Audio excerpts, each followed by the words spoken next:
Hey, welcome back, everybody, to another episode of Wednesday Wisdom on the Educational AD Podcast.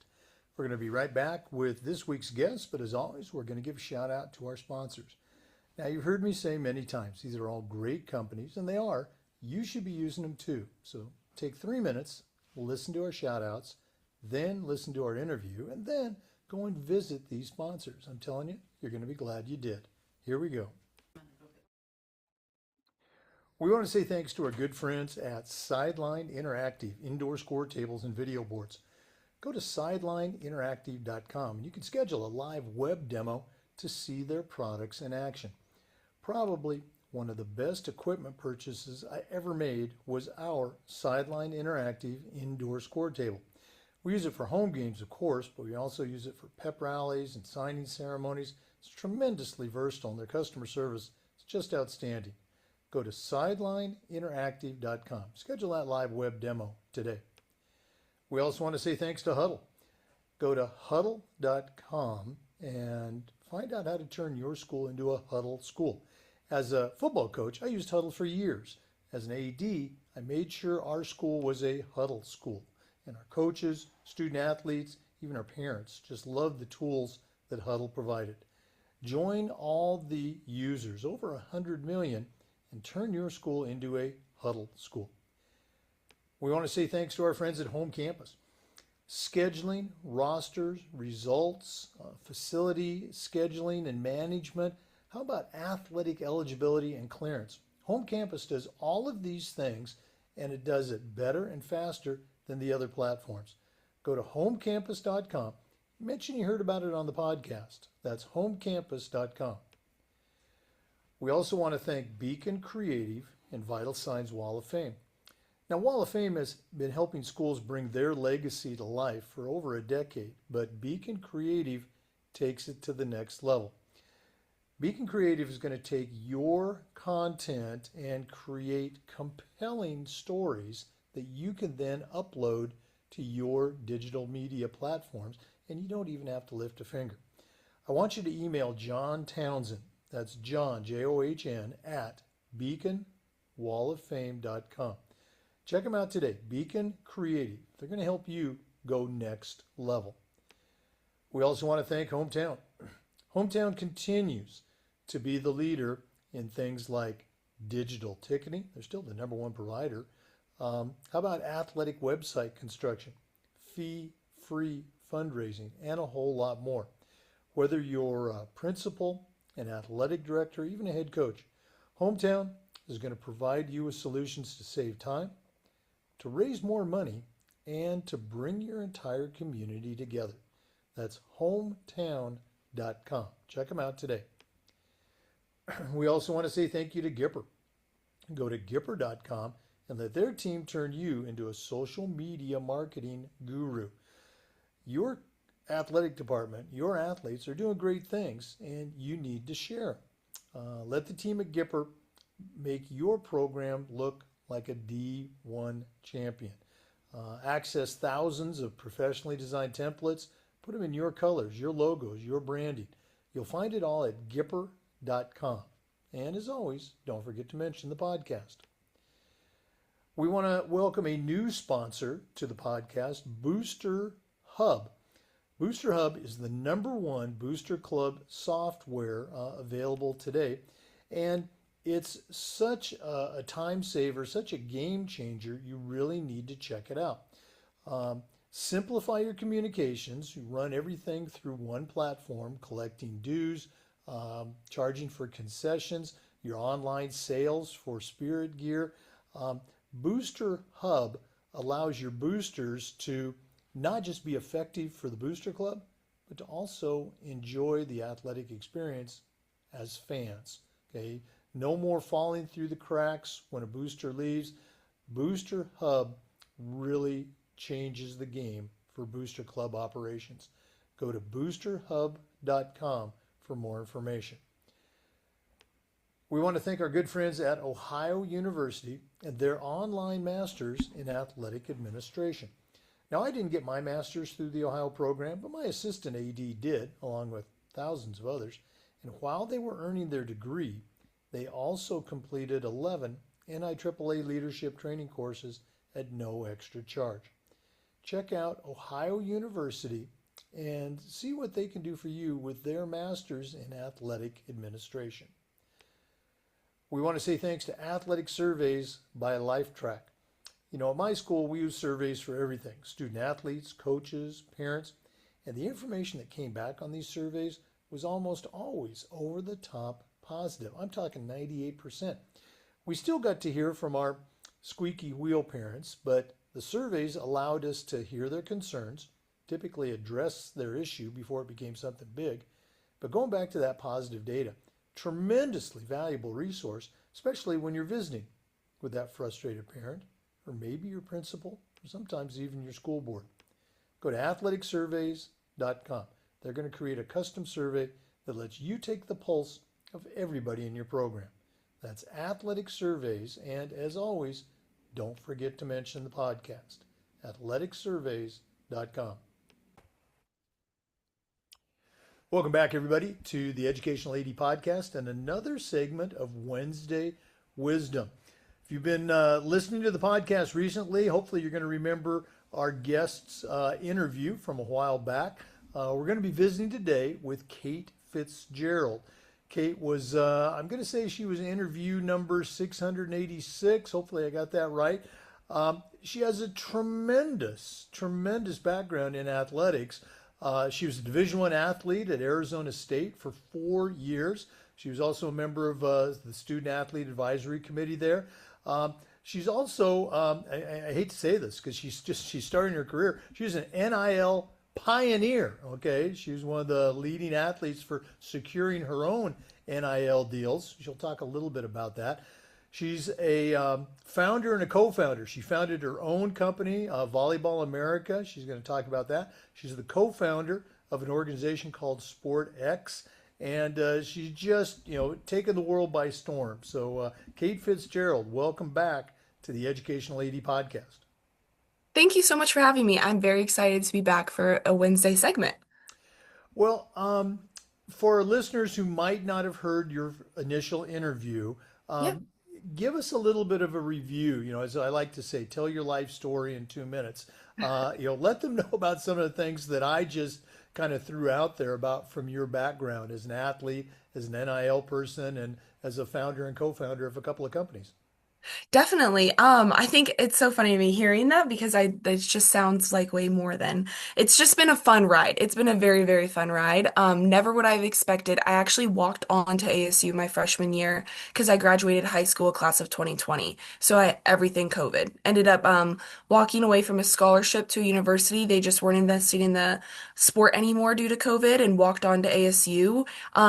It was an incredible journey at ASU. So grateful for that to happen. I was able to start my freshman year in fives, go nearly undefeated with my partner at the time, get moved up to twos by the end of my freshman year, and then play the next 3 years. It was incredible. The final year, my partner and I secured the clinching game to take our team to the NCAA championship, which was incredible as our first ever appearance there. So that was so much fun while playing to go to Tampa, Florida, because beach volleyball, I mean, you're on the beach playing in Florida. Like, there's not a better sport to play in college. You're jumping in the ocean after a game. It's incredible. And then walking up to some bars and restaurants afterwards on the beach. Like, it's a wonderful sport. Other background around me, I'm from Arizona. While I was in my sophomore year or summer going into my sophomore year of college, all the rules around NIL, name, image, and likeness, just the regulations disappeared. The rules and regulations were gone. Everyone was becoming barstool athletes. It was just like, what do we do now? And I like social media to an extent, but I knew, okay, I'm probably not going to post enough. That wasn't the route of NIL wanted to take. I thought there had to be a different way to go. So I had idea in high school and said, let's try this. It was a volleyball clothing line. It's called VB America. It's still operating today, kind of a fun side hustle I just like to do still. But it took off in directions I never expected. I was studying biomed, ended up getting grant funding from the university, doing pitch competitions, getting licensed with the university, doing trade shows, getting licensed with UCLA, Stanford, Nebraska, huge volleyball schools, selling in to the collegiate bookstores, to Rally House. That really changed my trajectory and ultimately got me more involved with the university, where I was president of the Student Athletic Council for a couple years. During I think I'm very fortunate. I always say there's some luck there because the timing for me to be a part of all of that really gave me an inside look into how NIL and the direction college athletics was going early on. And that's what led to the creation of the Student Athlete Venture Studio within SportX, with my co-founder, Jeff Kanowski. And we came up with this idea. Basically, the point is looking at NIL through entrepreneurship and career development. I'll get into more of that later, but ended up getting a co-founding collaboration with GoDaddy, launching it, working on it throughout my master's, and now I'm on to the next step of my career. But it's been very fun. Yeah. And again, this is, we talk about, 30 under 30. You're not even close to 30 yet, okay? And you should be on that list. Um, the Sport X idea, again, you and I have talked a little bit about it before. I just think it's a really cool and I think a unique way to approach NIL. Can you go into that in a little more depth for our listeners so they can understand exactly what it is?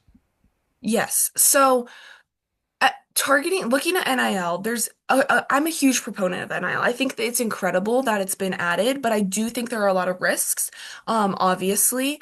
And what we did is I looked at my career through NIL, using it as through entrepreneurship to create career development. Athletes are some of the best people to hire. They have a hard time getting that real world experience because of their training schedule, especially at the D1 level. It's hard to do summer internships. It's hard to just get in that door with certain training and different things. NIL is wonderful, but right now, the way there's the approach to NIL, for most athletes, this isn't everyone, but for most athletes, it is once the jersey's gone, everything's gone. You know, that money coming in, even if you're a top football player making six figures, like the jersey's gone, that money's gone. Those deals are gone, whatever it may be.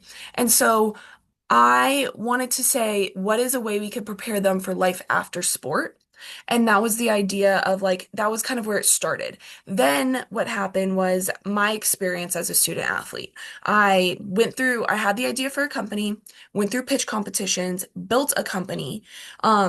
Even if it's not a unicorn, we're not making $1 million a year, not even like $200,000 a year, anything like that. But it taught me life skills and networking and like, I just learned a lot through that process that student athletes are inherently entrepreneurial as well. So we looked at that. That created opportunity, networking, getting involvement, and then ultimately afterwards led to a great position where I'm managing sales for PepsiCo in Denver as well. Um, so we kind of took a full circle where student athletes can use NIL to be entrepreneurial for career development while building their personal brand. Because on the side of that, even though I only had, 2,000 followers on Instagram, I was able to get over $10,000 NIL deals because as a small sport like beach volleyball, because I had built a brand around the company. So it's kind of looking at it from a different lens. That's something sustainable, a little more long term. Yeah. And again, it's such a great point that when the jersey's gone, the money might go away Yeah, too. But the skills that are developed that you just alluded to, marketing, finance, branding, promotion, et cetera, those are skills that somebody's going to be able to take to any other company and help that company grow and flourish and be a contributing member of that team. right. Exactly. Exactly. Um, Again, you and I were talking a little bit before, and that you have some ideas on NIL and Yeah. let's say how to do it right, how to do it better. Um, and I don't want you to feel like you have to comment on this, but a couple days before we're recording this, um, there was a certain Division I football player who apparently had signed a $4 million NIL deal with the university to play football. And 2 days later, that same student athlete, his name's in the portal. And now Mhm. well, is the contract not valid? Well, yes, it is, and back and forth. So it Mhm. truly is the Wild West out there. It totally and, is. and no one, has the answer. So, what are some of your thoughts about Yeah. how to do NIL better? Yeah, I think I have a hard time commenting on like the football level because it is the Wild West in another world. A lot of my good friends were football players. A couple of my teammates were boyfriends and currently still are different people are football players. So I got to definitely live through it. And then with SportX, we worked really closely with the football team. Um, I think I think it's first of all the base of NIL, the opportunity for athletes to make money off of that should happen and it's important. I think there needs to be help for these 18 to 22-year-olds that are getting millions of dollars, even hundreds of thousands of dollars. They don't know what to do with it. I am fortunate. I had a very supportive family and a great community that was like, this is what you're doing. Here's how you manage this. Here's how taxes work. Here's how all of that work. And schools are providing resources. That's very true. But the bigger, there's like so many different areas of concern that I think are like fixable. I don't think anything is like no NIL, like we need it's terrible, it's ruined it. I don't think so. But I do think that there needs to just be a little more education, a little more of the conversation of also your sport will end. That's like the big thing that I get concerned about, and I've seen my friends struggle with is like your sport's going to end. That's always been an issue for mental health for an athlete before NIL, before the transfer portal, right? Is like your whole identity is this athlete and you've done it your entire life. And then like literally on a random Sunday or Tuesday at the end of your season, it's just like, bye, you're done. And that's really what it is. You can, stay involved, you keep friendships, relationships, but you're done. And so now I feel like there's this added concern I have for the mental health behind it because people also now feel like famous and not entitled, but a sense of like a little bit more shoulders back, I guess I'll say. And when you finish, the jersey's gone. For most athletes, those NIL deals are gone. The money's gone. All of that other stuff's gone as well. And that's hard to navigate. It's hard to figure out like, what's my next step? How do I go from like, I was an influencer, I was doing these posts, I was doing that, to then like, oh, wait, I'm just, I need to go get this job. And so I think that's an area that um that I'm passionate about, that I'm trying to focus on, that we're trying to work with SportX and do. And other individual, I do a lot of individual mentorship with athletes in different areas. But looking at something like that, another huge concern also that multiple people talk about is the transfer portal and, just creating, I think it's great. There's people who need to leave different universities for they want to be closer to home. There's different areas, but also creating a sense of like sometimes it's hard and you got to get through it. Like you're going to learn a lot. Sometimes like maybe it's a tough situation or maybe you could get a little more money here, but like the camaraderie, I think ASU's shown that how important that is. Like Kenny Dillingham has done such a great job of getting people to stay just because of like community, get through the hard things, work together. And those are all ultimately just roots to just like life skills and reality that sometimes gets lost now because of NIL and all of this in the sport world. Well, you mentioned again a ton of great points. You mentioned Kenny Dillingham, um, University of Oregon, former coach there. That's my team, the Ducks.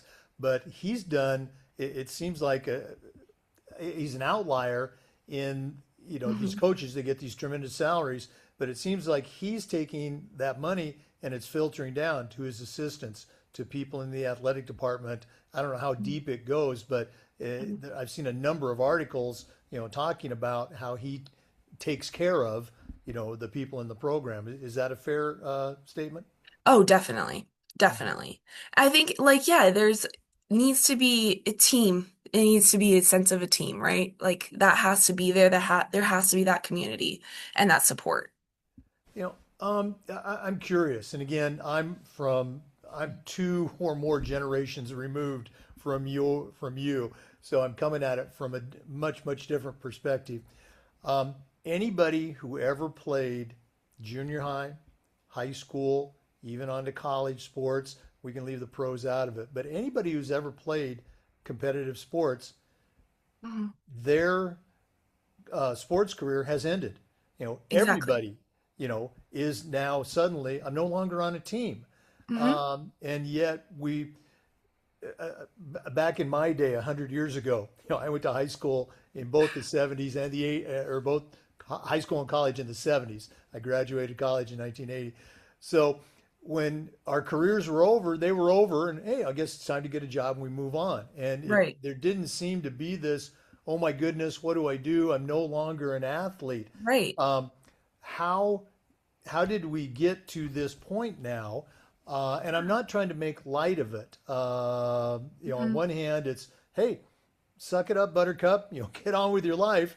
But at the same Right. time, kids today, 20-year-olds today, like you are going through and have gone through things completely different that I never had to go through back as a student. So, how do we do a better job as coaches, as ADs, as leaders in helping all of our student athletes, whether their career ends in high school or their career ends in college? How do we help them not experience this, and these are my words, this mental Yeah. health crisis when their athletic career is over?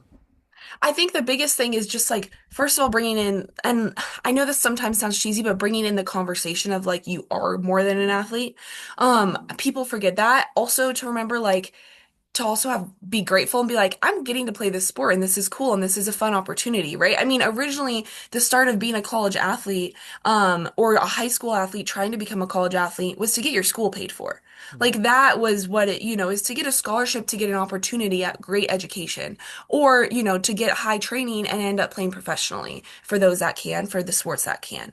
And so there's a lot of glam around it now. I mean, social media is a whole nother conversation, even just outside of sports, Mhm. right? Like the effects of social media now on like different ages. But I think like really preparing earlier and saying, okay, even though you want to go like take high football players or take a high school athlete wanting to go college, right?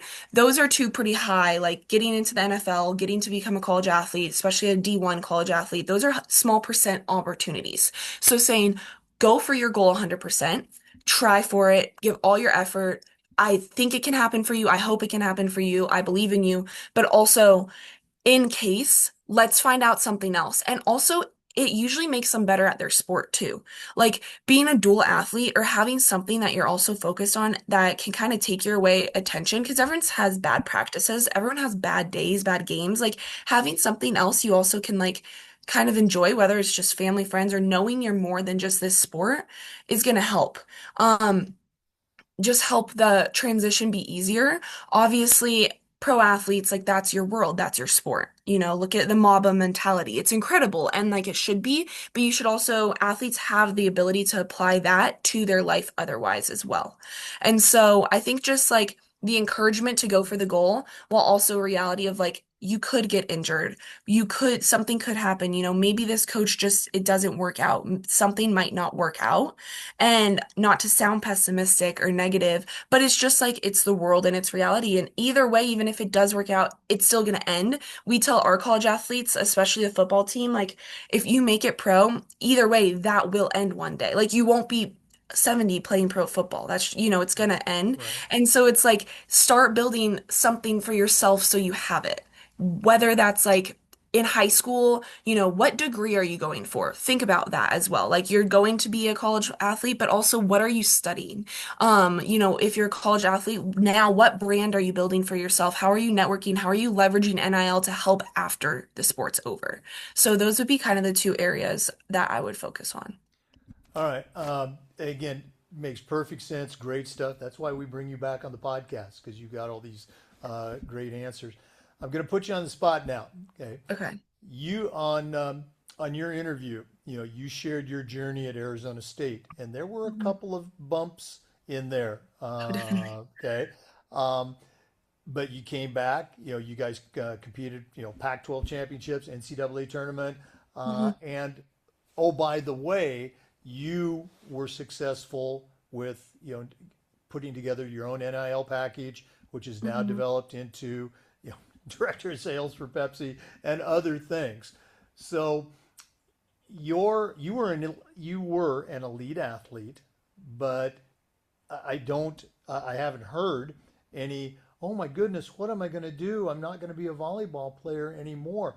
Were Yeah. you just tougher? Okay, did you put on your big boy, big girl pants, or was it part of the team? You mentioned you had a very good team around you, family and advisors. Was it a Yeah. combination?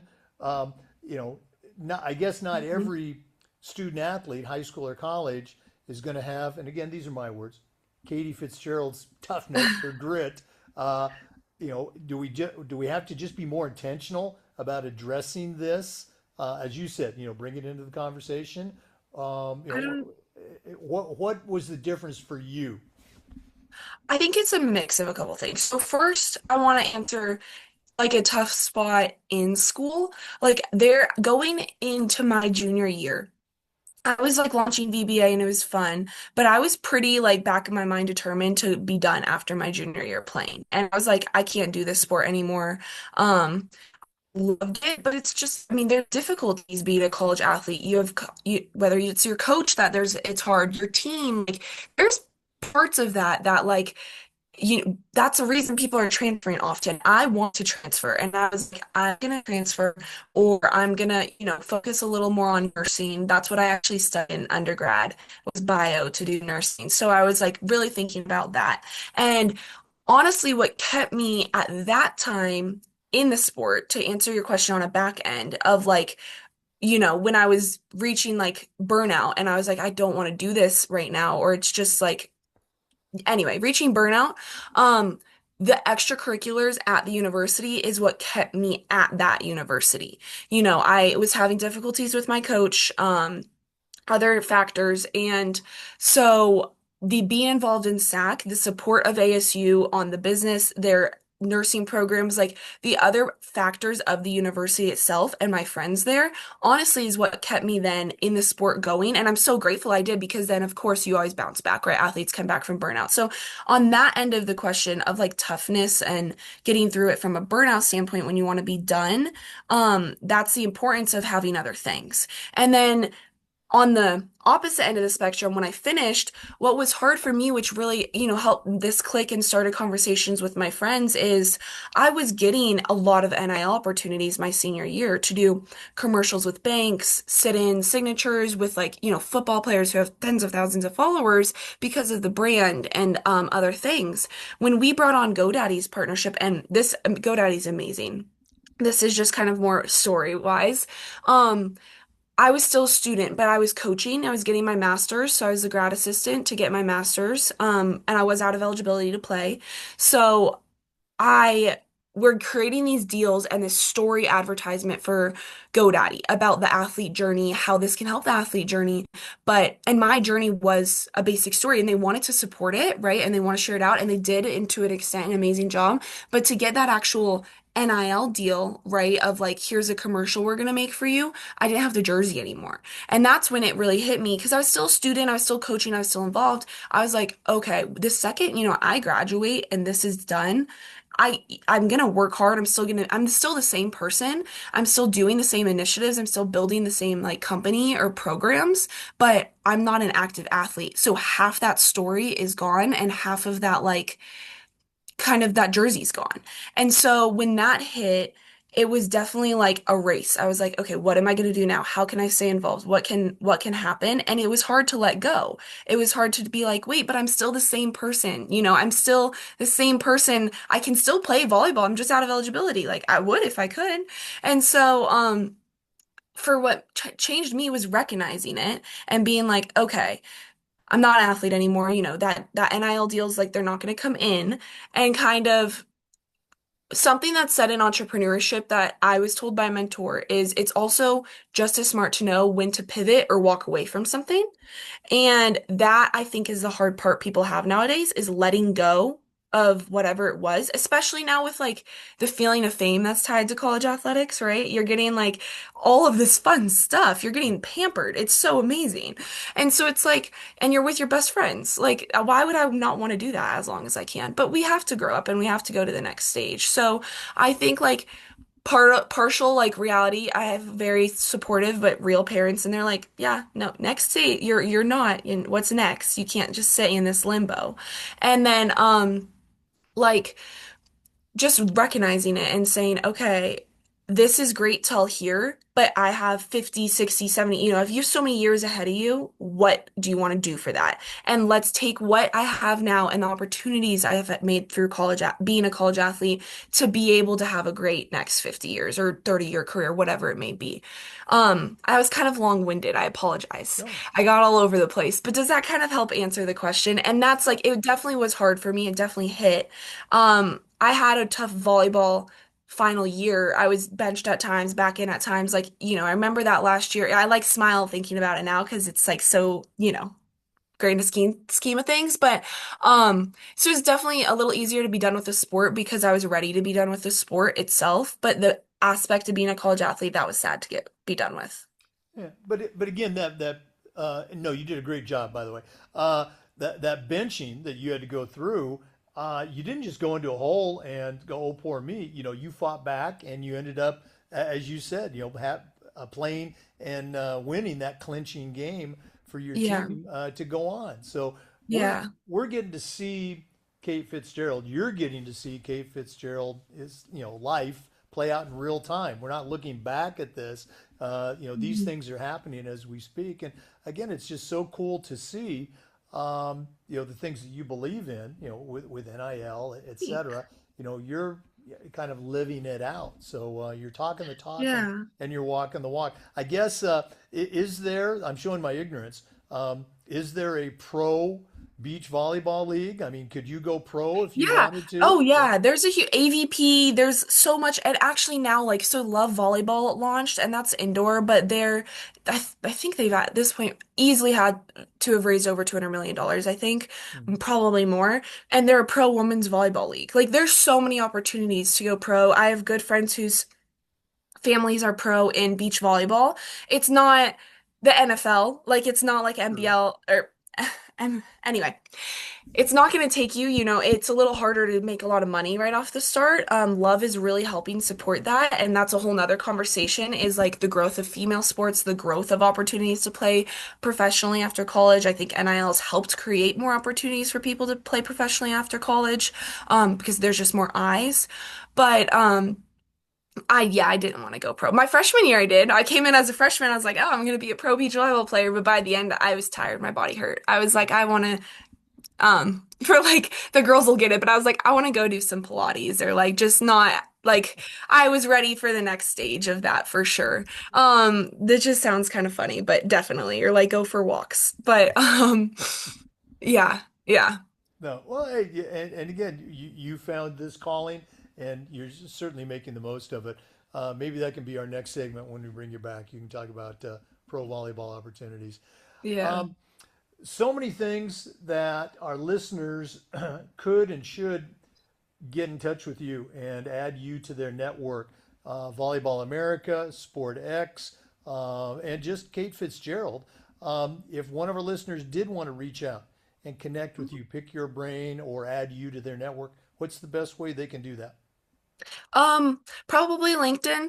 It's Kate Fitzgerald. And I know I always try to comment and repost on your LinkedIn's and support the podcast that way. If not, my social media is not as much, but it's K the number eight Fitz FITZ underscore. And then my email, I have a personal website, just katefitzgerald.com, and there's a contact and email on there to get in touch with for anything. But yeah, thank And you Kate's very also much. available for professional speaking engagements too. Bring her to your school, bring her to your program. I think you would be very impressed with what she can add to a speaking engagement. Thank you. Kate, thanks as always for sharing with us. I know you're tremendously busy, but it's always great to catch up. All the best as 2026 unfolds, and we will definitely be bringing you back on the podcast. Thank you so much. It was so great to see you again and congrats on the new book. Oh, I'm like it's incredible. I'm so excited about it. So thank you. all right. Well, again, you're a part of that success. Thank you. For our listeners, we want to say thanks and remind you that we upload the Zoom recordings of every interview to the Educational AD Podcast YouTube channel. We do Wednesday Wisdom just about every week and just about every day. We try to share stories and best practices from the world of athletics. So please come back and join us again on the next episode of Wednesday Wisdom on the Educational AD Podcast. Before we go, of course, we want to thank all of our great sponsors that make this happen. Want to thank Sideline Interactive, indoor score tables and video boards. Go to sidelineinteractive.com to get started. Athletic surveys by LifeTrack. Let them create a custom survey that lets you take the pulse of everybody in your program. Booster Hub. It's the #1 Booster Club software program. Bring your Booster Club into the modern ages. Reach out to boosterhub.com. Home Campus. It's a platform you're going to use every single day. Scheduling, rosters, results. Go to homecampus.com. Beacon Creative and Vital Signs Wall of Fame. Let them help you bring your school's legacy to life. I want to say thanks to Huddle. As a football coach, I used Huddle. As an AD, we were a Huddle school. Go to huddle.com for more information. Hometown. Digital ticketing, fee-free fundraising, athletic website construction, and a lot more. Go to hometown.com. Ohio University and their online masters in athletic administration. Check out Ohio University. And Gipper. Go to gipper.com. Let their team turn you into a social media marketing guru. Thanks again for listening. We'll see you next time on the Educational AD Podcast.